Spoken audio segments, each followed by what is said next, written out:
given what's left in the competition? How much work do they have to do to be honest with you, get the treble this year? Well, still got. This is the tie of the round. They're playing against the form team in the country alongside themselves. So yeah, they've got a lot of work to do, and the fact that Rangers aren't in the competition now means that all the other clubs will be looking at an opportunity to get to the final, and obviously they'll want to see Celtic out of it because they've been so dominant. But yeah, I mean it's mouth-watering tie. It's something that obviously I'm sure David would want to avoid. Celtic at home is the ultimate test for any Scottish team. Both managers this season very impressive. Brendan obviously domestically and in Europe. David Gray as well, a man you know very well. Has he surprised you by just how good it's been in the last 4 or 5 months for him, given from where they were at the start of the season? Yeah, he surprised me. Yeah. Ultimately, the start wasn't great, but he kept the same mantra the whole way through. He kept believing in the players, saying, "Look, we'll get it right," and he was quite calm, although he was under a huge amount of pressure. So he'll have learned a lot about himself going through that difficult period. They've come out the other side of it fantastically well, and he has. And the team's looking good. I mean, they've had an unbelievable week. Beating Celtic, beating Dundee United, winning the derby. So he's ticking a lot of boxes really well that you have to do as a Hibs coach, in terms of derby wins, beating the old firm. Can you finish top 4? He's well on his way to doing that this season, and the place is buzzing. It reminds me of my time there back in 2018. The scenes I've seen, against Celtic, and then yesterday, he's got the crowd really with him, and the team are responding. They're well organised. The fitness levels are excellent. I thought they really forced the issue yesterday, second half, and there's a real belief about them.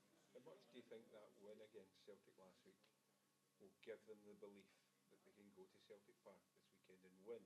Because although the last time they were there, they lost 3-0, I think it was. They actually played really well and made a lot of chances in that game. Yeah, you got to take the chances though. But it's good that they're creating the chances. St Mirren on Saturday night created a lot of good chances as well. But Celtic are dynamite. The last half hour on Saturday was some of the best football I've seen from them this season. I thought they were magnificent going forward. But Celtic at home, they're imperious, and it's going to be a tough ask at any stage of the season. But with the feel-good factor around Hibs at the minute, there has to be a quiet confidence that they can compete. But you've got to take your chances. He's got Boyle playing really well at the minute, and that's really important. He's, for me, the best player when he's fit and firing. I think Cadden's been a revelation on the left-hand side as well. And I watched them against Celtic. I was at the game, and I thought they were really impressive in their organisation. And they played the game perfectly, as good as you could against Celtic. You're talking about Celtic being dynamite at the moment. How big a gap do you think it is between them and Rangers just now? It's a chasm, and I couldn't believe the result from Ibrox on Saturday, because I thought with Barry going in there, when he made the change against Kilmarnock, it was a positive one. It was brave, and they got the result and the performance. You're thinking, well, maybe there's a bit of momentum there, but they go the other way. So there's a huge fragility there in the squad. And whoever takes over, whether it be Barry or somebody else, everyone talks about a rebuild. For me, it's a change of culture and psychology, really, more than anything else. I think they've got some good players there, but obviously the psychology of the team isn't right. What do you mean a change of culture? Can you expand on that? Well, they do well when they're not expected to do well, and then when they are expected to win games, they can't do it. So that needs to change.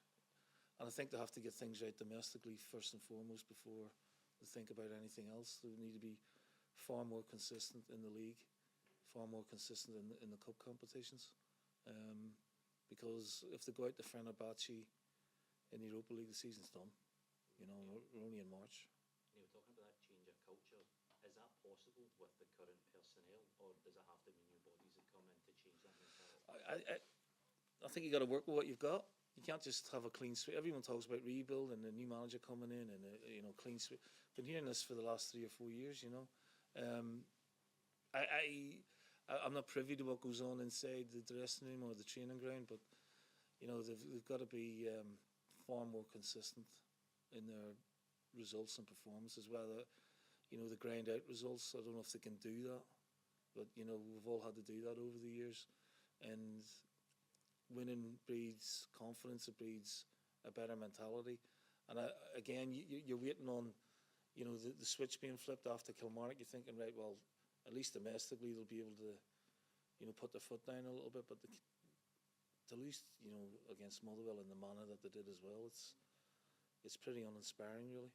Barry Ferguson mentioned on Saturday there's obviously a problem with them playing at home. That's 3 defeats. Well, there wasn't before, because the home record was excellent.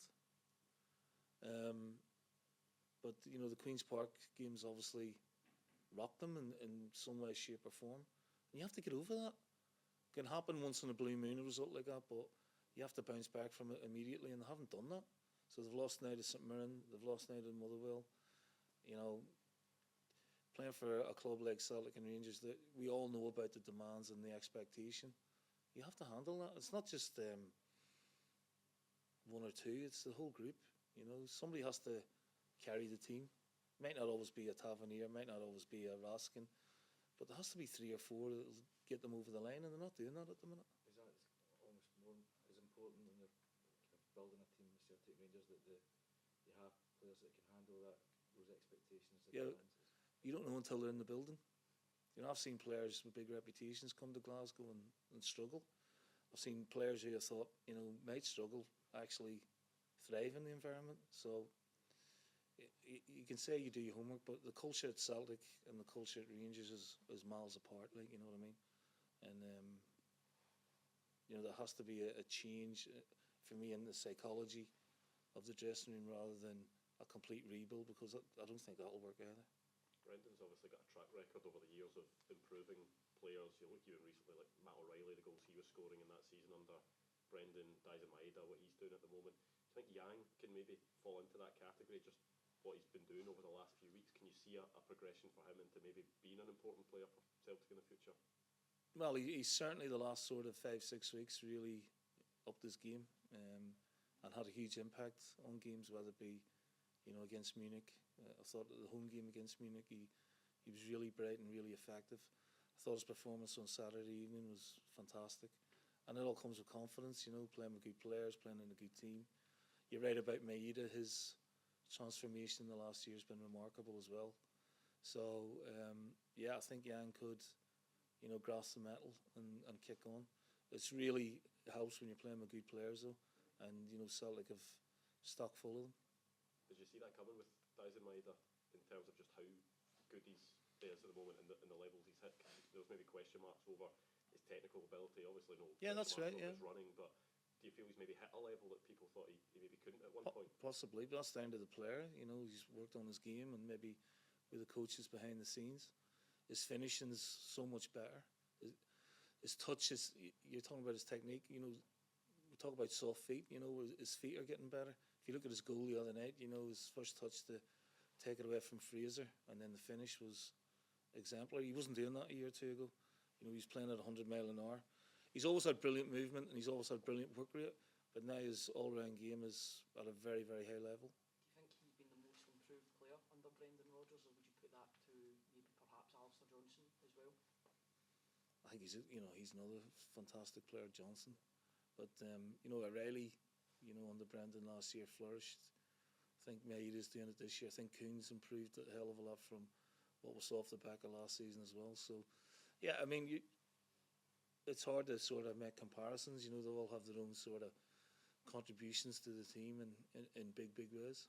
And then you forget about the consistent ones, your McGregors, your Vickers, your Schmeichels, all these players who you can't accept. You can't sort of take it for granted what these players do week in, week out. Do you think those players maybe go under the radar because those other players are improving so much Yes. and showing it? Yeah, but I'm sure not in Brendan's world, and certainly not in mine. These players play at a level of consistency that's fantastic, week in, week out. Obviously, brought in Engels, Jota came back. Brendan said after the Bayern Munich match, perhaps try and go to the next level. bench needs to be almost like for like. Can you see, should Celtic be kind of really pushing it out now, going next season to get that bench as strong as possible? Why not? Yeah. You know, why not? They might lose a player or two as well. You know, I'm sure there'll be plenty of suitors, and that's been the model, you know, over the years to sell a player. But yeah, it'd be great to see them get that bench. It wouldn't be great for the rest of Scottish football, mind you, but certainly for the club and Brendan's aspirations, to have that strength and depth would be. And if they've got the ability to do that as well, that's another thing. You know, if they've got the finances to do that, then why not? In terms of the squad depth this season, it's as strong as I've seen it for a long, long time, and certainly way above anything else in Scottish football. You look at the subs he brought on, you know, after an hour on Saturday evening. You know, the quality and the speed and just the zest they brought to the team was fantastic to watch. Do you think Callum not playing international football will help him, because he does play so many games? Oh yeah, no question. He might miss it, you know. There might come a time when, you know, he was such again a huge player for Scotland, not only Celtic. He might miss it, but you know, it's a personal decision that he's made, and you know, we all understand it. And yeah, it'll benefit Celtic, that's for sure.